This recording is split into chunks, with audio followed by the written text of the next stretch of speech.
sorry, Kirti. I'm really sorry. But I was totally depressed. I was totally devastated. मुझे समझ नहीं आ रहा था मैं क्या करूं. कोई होप नजर नहीं आ रही थी. I'm really sorry. लेकिन भगवान, आप एक बात बताइए. आप तो सभी जीवों के पालनहार हैं. तो आप हमें ऐसे कार्य करने से रोक क्यों नहीं लेते? मैंने हर एक जीव को थोड़ी सी स्वतंत्रता दे रखी है, परंतु हर जीव अपनी उसी छोटी सी स्वतंत्रता का दुरुपयोग भी तो करता है.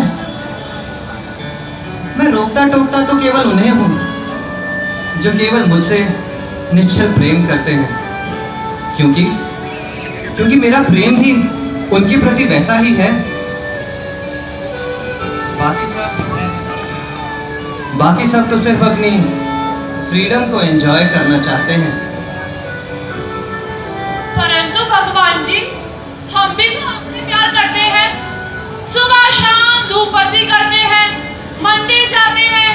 ये प्रेम नहीं है तो क्या है? हाँ?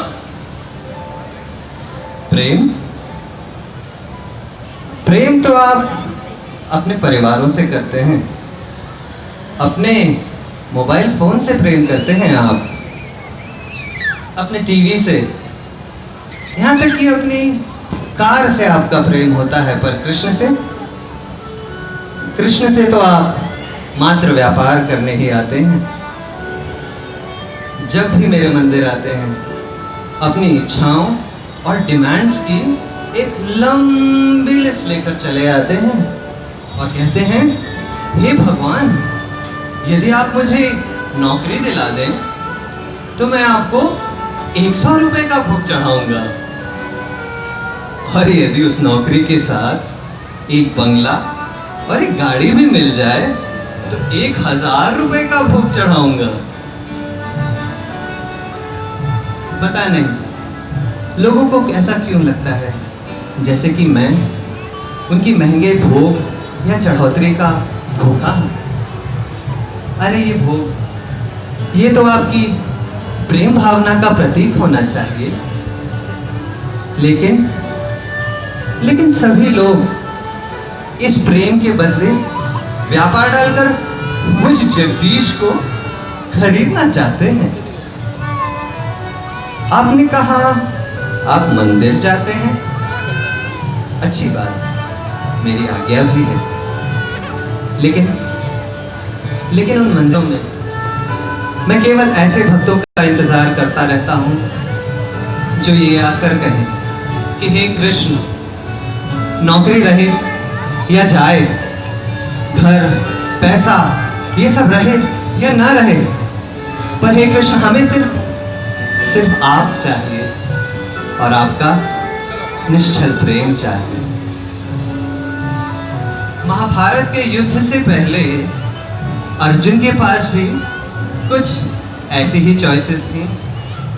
एक तरफ द्वारिका की अजय नारायणी सेना और दूसरी ओर निहत्था कृष्ण. अर्जुन ने मुझे चुना और दुर्योधन ने उस नारायणी सेना को. परिणाम तो सभी जानते हैं. सही कहते हैं भगवान आप. हम कितने स्वार्थी हैं, सही में स्वार्थी हैं. आपका दिया हुआ ये परिवार, गाड़ी, ये फल फ्रूट, पानी, अग्नि सब यूज करते हैं और अंत में आपको ही दोष देते हैं. सही में हम वास्तव में स्वार्थी हैं. लेकिन भगवान, एक बात बताइए, हम ऐसा क्या करें जो हम आपसे सदैव प्रेम करें और आपको कभी भूले ना? मुझसे प्रेम करने की, मुझे अपने जीवन में लाने की ये कला, ये योग मैंने अपनी गीता में सिखाया है. पर तुम ये प्रश्न क्यों पूछ रहे हो निखिल? तुमने तो भगवद गीता पढ़ी है ना?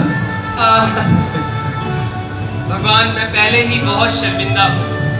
आप दोबारा मुझे शर्मिंदा ना करें. तो सुनो निखिल, यदि कोई प्रेम से मुझे एक कोमल सा पत्र, एक छोटा सा पुष्प, यहाँ तक कि जल की कुछ बूंदें भी अर्पण कर दे, तो श्याम उसे स्वीकार करता है। मैंने अपनी गीता में 9वें अध्याय 22वें श्लोक में यही तो कहा है, अनन्याश्चिन्तयन्तो मां ये जना पर्युपासते तेषां नित्याभियुक्तानां योगक्षेमं वहाम्यहम्। जो मुझसे प्रेम करते हैं, अनन्य प्रेम करते हैं, उनके जीवन का सारा भार मैं अपने ऊपर ले लेता हूँ। उनके जीवन में जो कुछ है उसकी रक्षा मैं स्वयं करता हूँ और उनकी आवश्यकताओं की पूर्ति वह अपने ही हाथों से करता हूँ। परंतु भगवान जी, आपने ये दिव्य ज्ञान हमें पहले क्यों नहीं दिया? अगर आप हमें पहले ही ये ज्ञान दे देते तो हम ऐसी गलती कभी नहीं करते।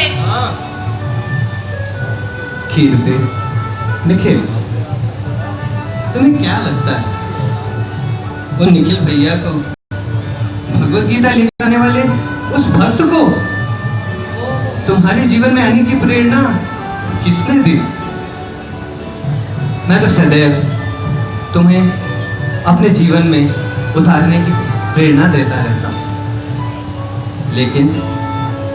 लेकिन अर्जुन की ही तरह मैं हमेशा तुम्हें ऑप्शंस दूंगा, क्योंकि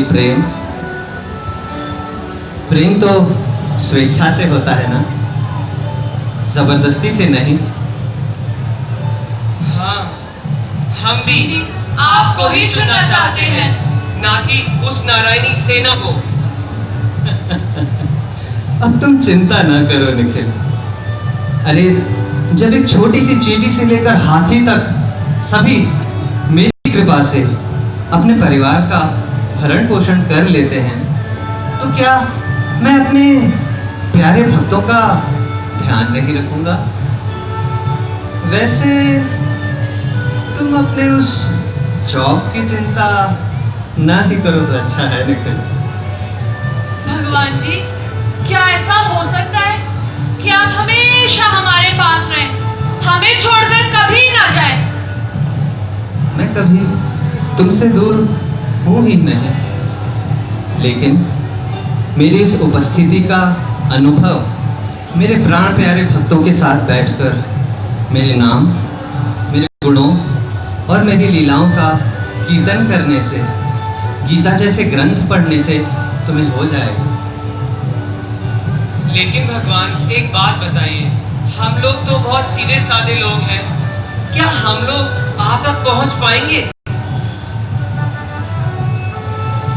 निखिल, एक बार ऐसे जो सिर्फ इतना कह दे कि हे कृष्ण, मैं आपका हूं, आपका और सिर्फ आपका हूं, उसे जीवन की कठिनाइयों से तो क्या, मैं स्वयं मृत्यु के भय से भी मुक्त कर देता हूं। एक बार, बस एक बार मुझे हृदय से बुलाकर तो देखो।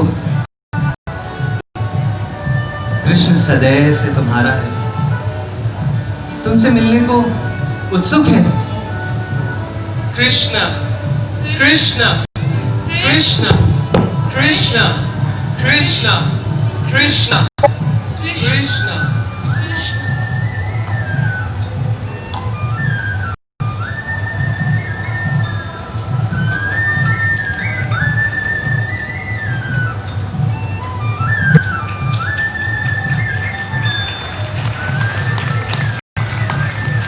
कीर्ति, कीर्ति, उठो कीर्ति, उठो। मैंने एक सपना देखा। मैंने भी देखा। तुमने भी देखा? मैंने सपने में कृष्ण को देखा। मैंने भी कृष्ण को देखा। अरे अरे, वो जो राहुल भैया भगवत गीता लाए थे ना, जरा लेके आना। कहाँ मैं पर है? लेकर आती हूँ। वो कौन सा बता रहे थे? Chapter number 10, 11। 9 बताया था। चैप्टर नंबर 9, श्लोक नंबर 22वां श्लोक बताया था।